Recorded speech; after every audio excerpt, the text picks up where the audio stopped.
Hi, I'm Richard Ashworth. I'm introducing the snake in our series of pieces about the Chinese celestial animals. I've been accused of giving the snake a bad press. The snake's issue is truth.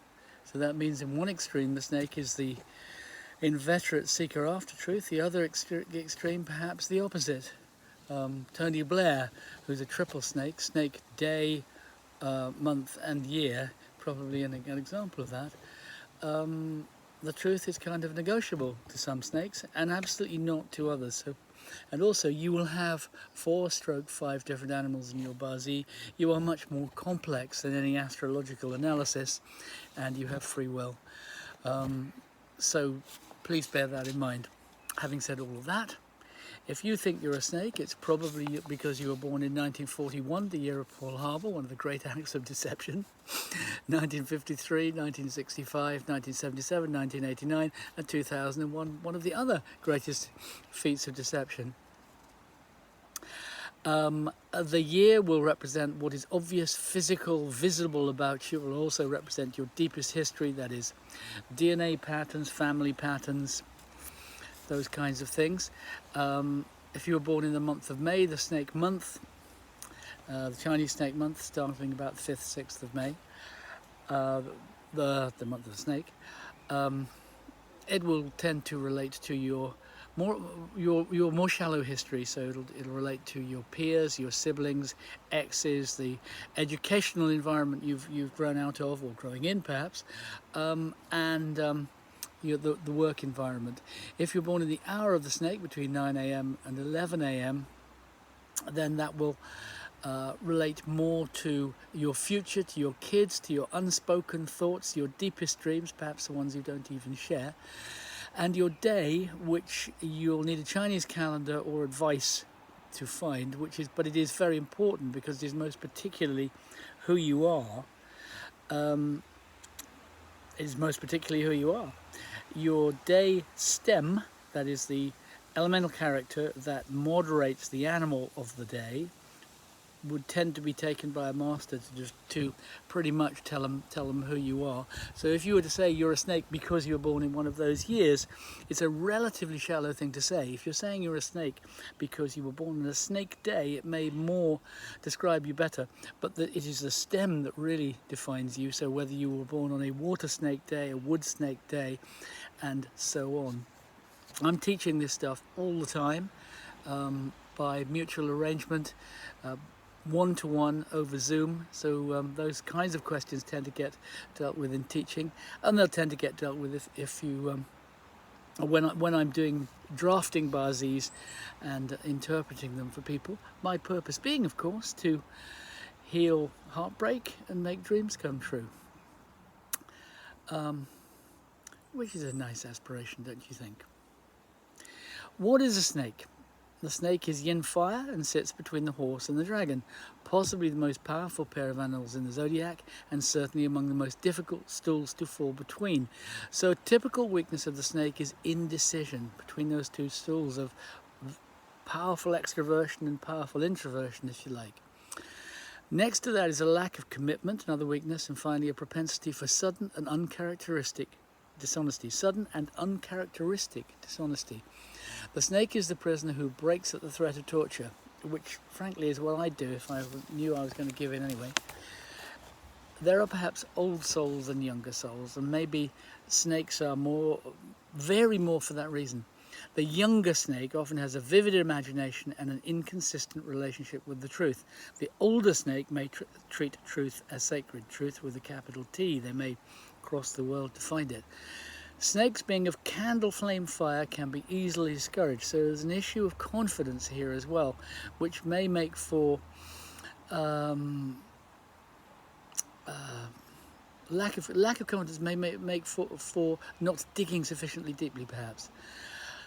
Sometimes they should perhaps be discouraged. Some snakes stick long term with an inappropriate choice so as to put off making any choice at all. The most written about snakes in the third decade of the 21st century are apt to include Chinese Premier Xi Jinping, who was born in 1953, the year of the snake in the grass, which speaks for itself, and appointed at a time when the internal tensions in China between efficiency and self-expression, between industrial wealth and rural poverty, and between cohesion and corruption had never been so stark. So never question his sincerity. He means what he says, but he is likely, like his near twin Tony Blair, to believe that the more he is opposed by those whose beliefs conflict with his own, the more right he must be. You might say that he thinks truth is something that he decides it is. And for both of these guys, Blair and Xi Jinping, dictatorship is pretty much what they seek. They see that as a very efficient way to rule. Xi Jinping seeks the Tianming, the mandate of heaven.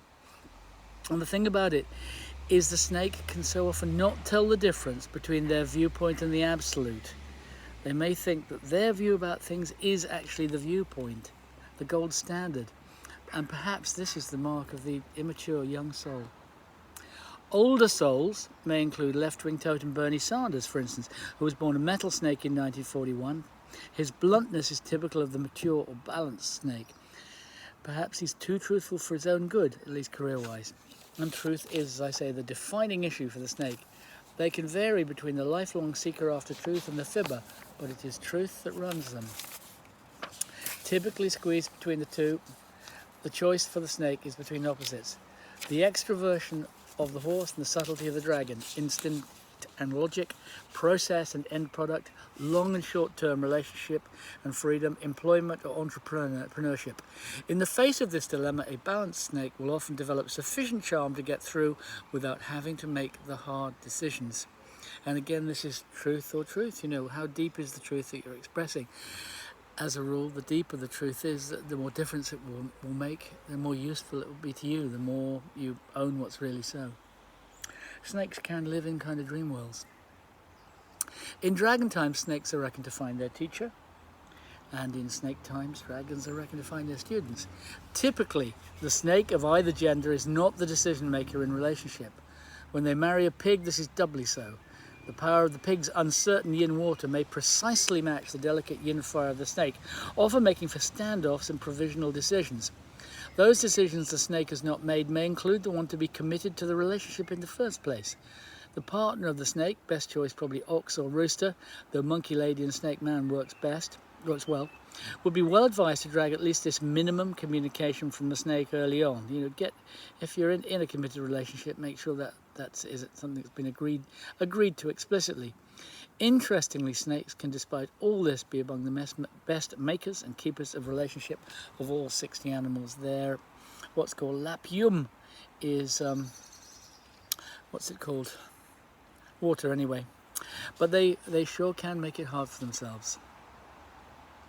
One of the advantages of being between the autocratic dragon and the unruly horse is that the snake has her ego in check. Many would consider her wise because what she has to say is well considered and she never says too much.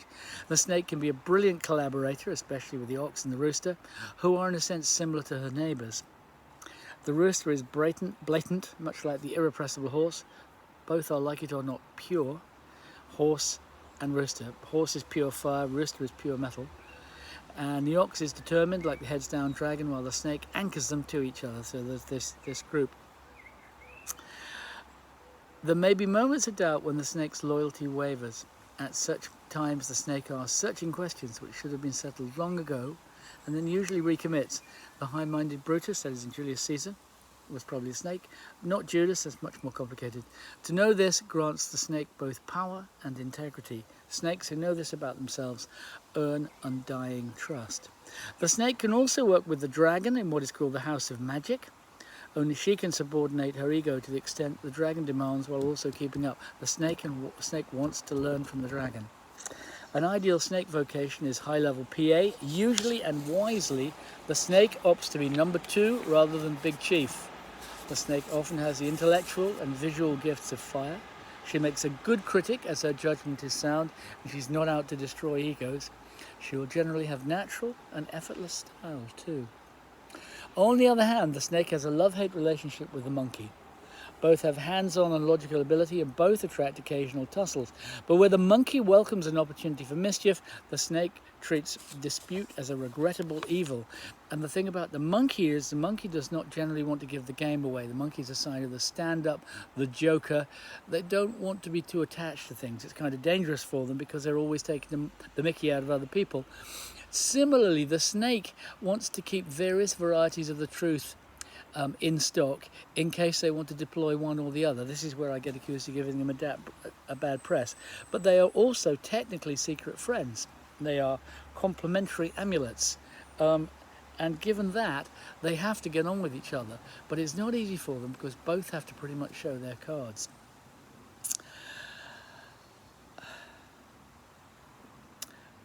So the snake has a love-hate relationship with the monkey. When a tiger appears in such a form as a tiger-born person or a tiger month, this misunderstanding can turn nasty. So snake, monkey, tiger is a fire penalty, and the tiger and the monkey have this thing with transport, as indeed does the snake, because they're all what are called terminals. They're to do with movement.